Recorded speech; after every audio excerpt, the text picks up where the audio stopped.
Hi guys, I have a new video today. I did get a couple things from the MAC summer collection and a couple other things from Sephora and one thing from Ulta. The first thing, I did pick up one of these makeup erasers. This is a kind of like a microfiber cloth that's two-sided to help take off your makeup, kind of like a more economically friendly way to take off your makeup as opposed to buying cleansing cloths. I do like the Josie Maran ones. These are my favorite because they are biodegradable, but I think that would be a nice alternative to buying disposable cleansing cloths. I've watched a couple reviews on it and a lot of people seem to like it. I haven't actually given it a try yet. And then next, I had gotten a sample of this from Nordstrom, and I did really like it. It's really good coverage for a CC cream, and for SPF 40 it doesn't smell like sunscreen, which is one thing that I don't like about foundations or BB creams or anything like that that has SPF in it, because it kind of smells not good. For me, it kind of lingers all day and then I smell it all day and find it really annoying. So there's that. This was a 100-point perk from Sephora. It's just a basic makeup bag that I thought would be a nice decent size. And then I had seen a lot of reviews on the Laura Mercier cream contour palette. I do really like the Smashbox cream contour sticks, but of course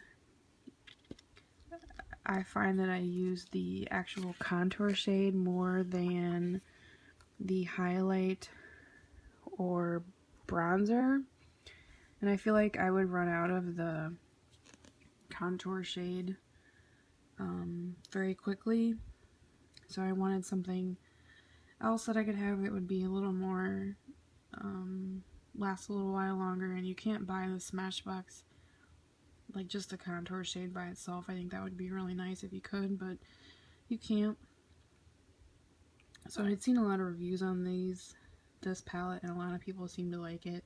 I think it looks pretty scary and dark in the palette, but they blend out really nicely and they don't look as dark or harsh on your skin. As you can see, I'm pretty pale, so I've swatched it, but I haven't actually gotten to use it yet. It is kind of chunky, but it's not too bad. And then it does come with these little, they kind of flip out, and it tells you more about contouring and how to do it right. I think the little design is really cute too. And then the Lorac Pro contouring palette did come out recently. I was able to snag it on the Ulta website, kind of like as a pre-sale for the Platinum membership.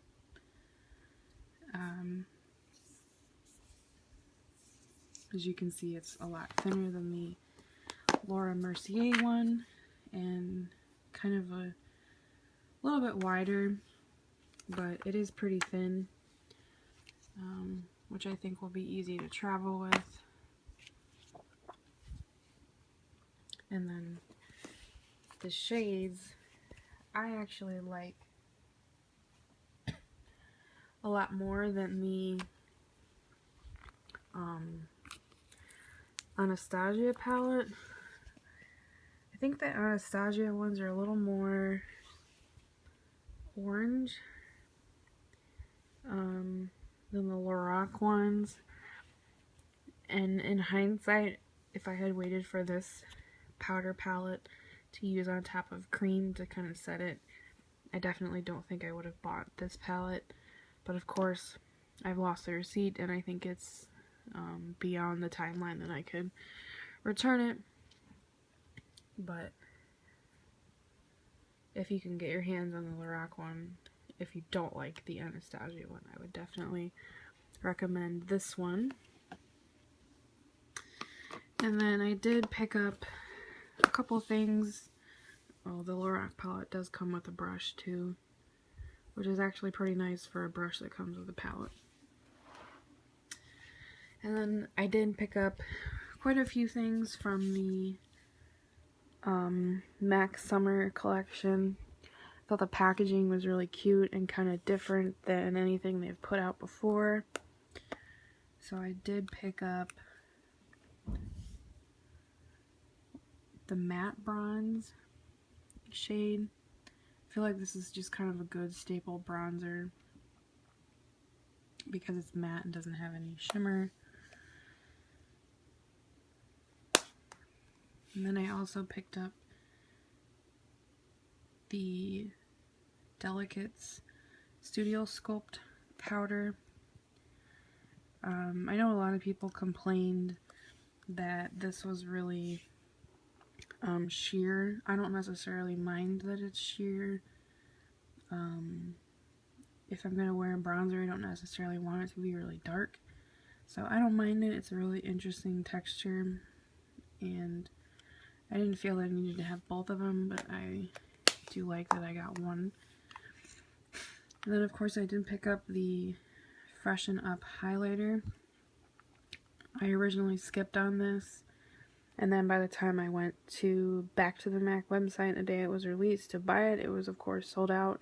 So I had to wait until it came up on the Nordstrom or Macy's site. I don't remember which one I bought it from. I want to say it was the Nordstrom one. Then I did pick up one of the lipsticks. This is Tumble Dry. I feel like it was a good kind of neutral pink. I don't really wear red. I had already had the nude that came out in one of the Christmas collections. I don't think it was last year, it was the year before, so I didn't really feel like I needed another one of that. Just in different packaging. And then I did pick up both of the limited edition brushes. I'm really happy with these. I know a lot of people complain that the special edition brushes aren't as well made as the MAC brushes, the full-size ones. I have a couple of MAC brushes and I've never noticed that the special editions ones were very poorly constructed compared to the full-size ones. So this is the 125. It's a dual fiber brush with the synthetic and the natural hairs. And then I also picked up the base brush. This is the 126. It's kind of more of a paddle shaped brush. They're both really soft. This one is definitely more dense and would be really good for kind of powder or cream contouring. This one is a lot softer, not as dense, and would be good for blushes, I think, or just all over powder. This was just a little freebie from Nordstrom. I think I got it the same time as I got the powder. It's just the Prep and Prime Skin Base. Pretty nice sample size. I did renew my VIB Rouge, and the gift this time around is a MAC, or a Marc Jacobs So Rouge limited edition. It's just a red. I don't really wear red, like I said, but it's cute. I'll probably keep it for a while, maybe wear it a couple times. I did get a large size of the MAC Fix Plus. I have two of the smaller travel sizes that I do travel with, but I wanted a full size for my vanity. And then the Givenchy limited edition Fuchsia Irresistible lipstick I was able to pick up when it came back in stock at Sephora. It of course comes with the limited edition rose packaging. It's absolutely gorgeous.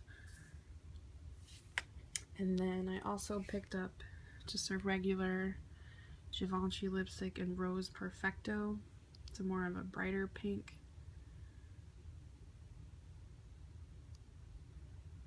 And it just, of course, comes with the regular black leather packaging. I feel like these are pretty expensive, but they are, I think, one of the better textured and wearing stay power of a lot of lipsticks that I try. So unfortunately, Christy at Creative Thoughts 27, you were right. I love them. I don't want to buy any more though. I did buy a I didn't buy it. It was a 100-point perk at Sephora. It's just an Orgasm NARS lip gloss. And then this is a Anastasia. It's a clear mascara. It's called Lash Genius. It's supposed to make any mascara waterproof. So I was looking for something that I could put over my regular mascaras and make them waterproof. This was one of the better reviewed ones. I've worn it a couple times because at work after a really long shift, I feel like my makeup does, or my mascara does smudge. So I kind of bought that for that purpose, and also for, of course, summer sweating waterproof mascara. But I haven't really put it to the test yet necessarily by jumping in the pool and see if it actually is permanently waterproof for pool water. I also picked up a clear Obsessive Compulsive Cosmetics lip liner. I don't have any lip liners, so I felt like a clear was a good option as opposed to a color one that I could only wear with a few lipsticks. And then I also picked up a full-size Obsessive Compulsive Cosmetics matte lip tar. This is in the color Divine. And then I picked up one of the mini sets, which came with Lovecraft, which is a brighter